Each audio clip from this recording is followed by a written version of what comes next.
Hello friends, welcome to SSC coaching centre. दोस्तों, आज का वीडियो बहुत ही ज़्यादा बढ़िया होगा क्योंकि आज के वीडियो में हम देखेंगे किस्त वाले प्रश्न।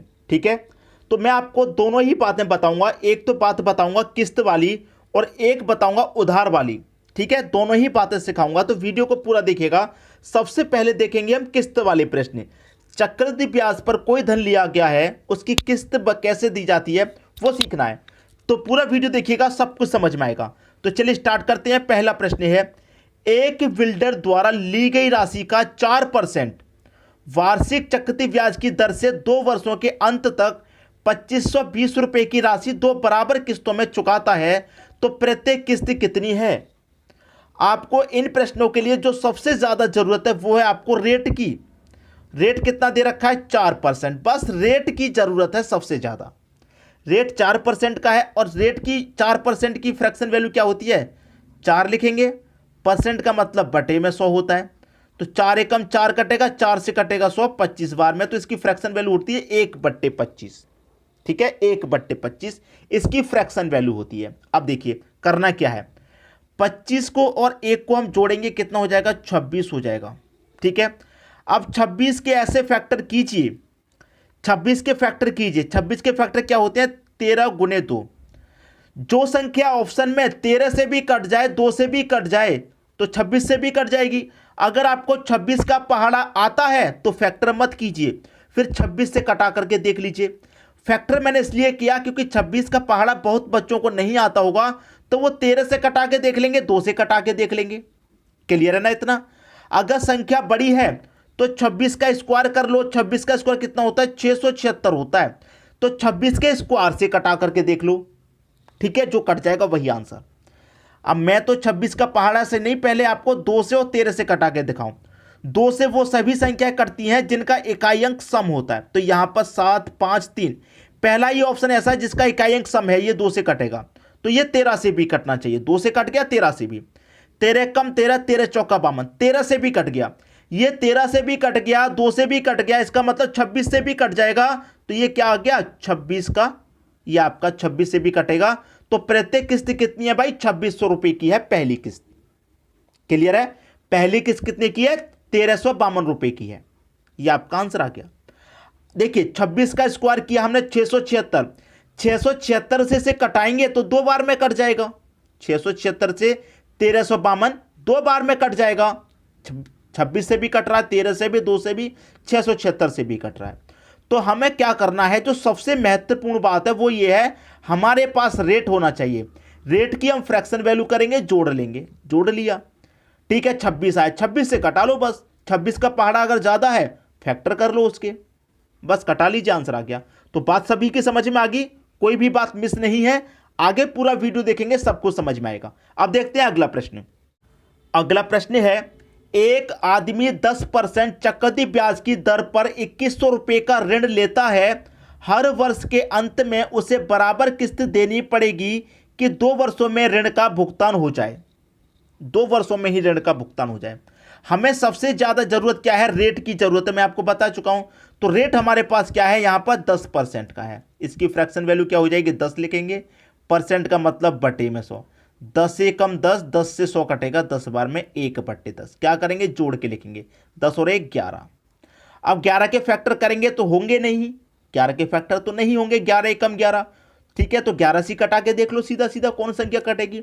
ये नहीं कटेगा, 11 से 121 पूरा 11 बार में कटेगा। 122 भी नहीं कटेगा, 11 से 123 भी नहीं कटेगा, ये कट गया बी ऑप्शन आपका 11 से।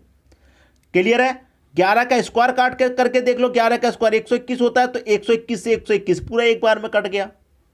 ठीक है ना? तो जो ऑप्शन कट जाए वही आंसर। अब आप बहुत बच्चे ऐसे होंगे जिनके दिमाग में ये सवाल आ रहा होगा कि अगर ऐसे ऑप्शन दे दिए जाएं जो 2 ऑप्शन कट जाएं इससे, जैसे 11 से 2 ऑप्शन कटने वाले होते, तब क्या करें? तो मेरे भाइयों, ऐसा ऑप्शन एग्जाम में नहीं दिया जाएगा। एक ऐसा ही ऑप्शन होगा जो कटेगा, लेकिन बस आप तरीका सीख लीजिए जो मैं आपको बता रहा हूं, जो कट जाएगा वही आंसर। क्लियर है? अब देखेंगे अगला प्रश्न।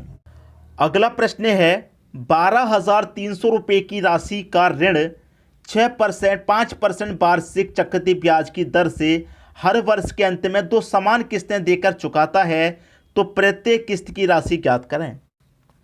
हमको सबसे ज़्यादा ज़रूरत किसकी है? रेट की है, ठीक है। और रेट हमारे पास दे रखा है कितना? 5% का। तो 5% की फ्रैक्शन वैल्यू क्या हो जाएगी? 5 लिखेंगे, परसेंट का मतलब बटे में 100। 5 से कम 5 कटेगा, 5 से कटेगा 20 बार, मतलब 1/20। तो हमने क्या सिखाया? जोड़ के लिखना है। 20 और 1 कितना हो जाएगा? 21 हो जाएगा। 21 का पहाड़ा आता है तो 21 से कटा लो सीधा, नहीं आता तो 21 के ऐसे फैक्टर कर लीजिए, जैसे कि 7 त्रिक का 21। तो जो संख्या 7 से भी कट जाए, 3 से भी कट जाए, समझ लो वो 21 से भी कटेगी, ठीक है। तो सबसे पहले मैं 3 से कटाऊंगा, क्योंकि जिन संख्याओं का योग 3 से कट गया वो संख्या पूरी 3 से कटती है। 6 6 12 13, 13 में 5 जोड़ेंगे दोस्तों 19। 19 हमारा 3 से नहीं कटता, ठीक है। अब देखिए यहां पर आ जाइए, जैसे मैं 3 से कटाऊं, 6 6 12, 6 और 6 हमारा 18। 18 दोस्तों 3 से कटता है, मुझे 19 लगा लेकिन 18 3 से कटता है, ये ऑप्शन हो सकता है। इसे देखेंगे 6 6 12 और ये 18, भाई ये भी कट सकता है, 18 हो रहा है। 6 6 12, 12 में 6 जोड़ूंगा 18, 18 में 5 जोड़ूंगा कितना हो जाएगा दोस्तों? 23, ये नहीं कटेगा। 6 7 7 5 12, 12 6 18, ये भी कट सकता है। 3 से तो ये 3 ऑप्शन कट रहे हैं। 7 से कटा के देखिए, अब 7 से कटाऊंगा पहले ऑप्शन को, तो 7 निम्मा 63, 3 बचेगा 35, 7 पंजे 35, 1 बचेगा, ये नहीं कटेगा, तो पहला ऑप्शन अब गलत हो गया। 7 निम्मा 63, 3 बचेगा, 7 निम्मा 63, 3 बचेगा 31 हो जाएगा। 7 चौके 28, फिर 3 बचेगा 35, 7 पंजे 35, ये कट गया आपका 7 से। ये 3 से भी कट रहा है, ये 7 से भी कट रहा है, इसका मतलब ये 21 से भी कट जाएगा। 21 से भी कट जाएगा, तो ये आपका सही आंसर हो गया। 21 का क्या कर लो? स्क्वायर कर लो, 441 होता है भाई। 441 से होता है, तो 441 से क्या कटेगा ये भाई? 441 से क्या कटेगा? 6615 कटेगा। 21 से भी कट रहा है, 7 और 3 से कट गया, मतलब 21 से भी कट गया, तो 441 से भी कटेगा। ये आपके प्रश्न का बिल्कुल सही आंसर हो गया। क्लियर दोस्तों बात? अब तो इतना इजी बन गया होगा आपके लिए कि बस प्रश्न दे दो, आप उसका आंसर कर देंगे, इतना इजी हो गया होगा, ठीक है। अब देखते हैं अगला प्रश्न। अगला प्रश्न है 13,360 रुपए की धनराशि 8 सही 3/4% वार्षिक चक्रवृद्धि ब्याज की दर से उधार ली गई तथा उनका वापसी भुगतान 2 वर्ष में 2 समान वार्षिक किस्तों के द्वारा लिया गया। प्रत्येक किस्त की राशि कितनी थी? हमने बताया आपको मतलब है किससे? सिर्फ और सिर्फ रेट से। रेट क्या है? 8 सही 3/4% का। अब इसे सॉल्व करिए आप। 4 अट्ठे 32, क्लियर। 4 अट्ठे 32, 32 में 3 जोड़ेंगे 35, तो 35/4, 35/4। परसेंट का मतलब क्या होता है? बटे में 100, तो बटे में 100 आ गया। ऊपर क्या है? 35। अब 4 का मल्टीप्लाई 100 से होगा तो ये 400 हो जाएगा, क्लियर। कटाइए, अब 400 हो गया। 5 से कटाइए, 5 सत्ते 35, और 5 से इसको कटाइए तो 5 अट्ठे 40, और 1 ही 0 80 बार में, तो 7/80 इसकी फ्रैक्शन वैल्यू निकल के आ गई, 7/80। तो हमने क्या बताया? इनको जोड़ लेना है। 80 और 7 कितना हो जाएगा? ये हो जाएगा 87। अब 87 के फैक्टर कर लीजिए, नहीं तो 87 का स्क्वायर, अगर मुझे तो याद है, आपको याद नहीं होगा तो प्रॉब्लम हो सकती है। 87 का स्क्वायर होता है 7569, ठीक है। 87 का स्क्वायर होता है 7569, तो 7569 से कौन सी संख्या कटेगी? 7569 से ये कट जाएगी एक बार में, तो ये आपका आंसर हो गया। मैंने क्या सिखाया? या तो इससे कटा लो, या फिर इसके फैक्टर करके कटा लो, या इसका स्क्वायर करके कटा लो, बात एक ही है। तो ये पूरा एक बार में इसको काटा, तो बी ऑप्शन क्या हो जाएगा? आपके प्रश्न का सही आंसर। तो यहां तक अभी तक हमने देखा किस्त वाला। अब मैं आपको सिखाऊंगा उधार वाला प्रश्न, ठीक है। उसको भी देखते हैं और सीखते हैं कैसे किया जाता है। अब देखेंगे अगला प्रश्न। अगला प्रश्न है, अब देखेंगे दोस्तों उधार लिए गए धन के प्रश्न। कितना धन उधार लिया गया, ये कैसे पता करना है, वो चीज सिखाएंगे आज की वीडियो में, ठीक है। मैं पहले ही बता चुका हूं किस्त वाला, अब बताऊंगा उधार लिया गया धन। तो तरीका वही है, हमारे पास होना चाहिए रेट। रेट हमको दे रखा है 5% का। 5% की फ्रैक्शन वैल्यू 5% का मतलब बटे में 100। 5 एकम 5, 5 से 100 कटेगा 20 बार में, 1/20 हमारी फ्रैक्शन वैल्यू। तो देखिए, एक तो लिखेंगे मूलधन जो उधार लिया गया है, और इसके साथ साथ मैं आपको किस्त वाला भी क्लियर करता हुआ चलूंगा, क्योंकि किस्त क्लियर होगी, किस्त का मान हमको दे रखा है, ये क्लियर होगा तभी तो मूलधन क्लियर होगा, ठीक है।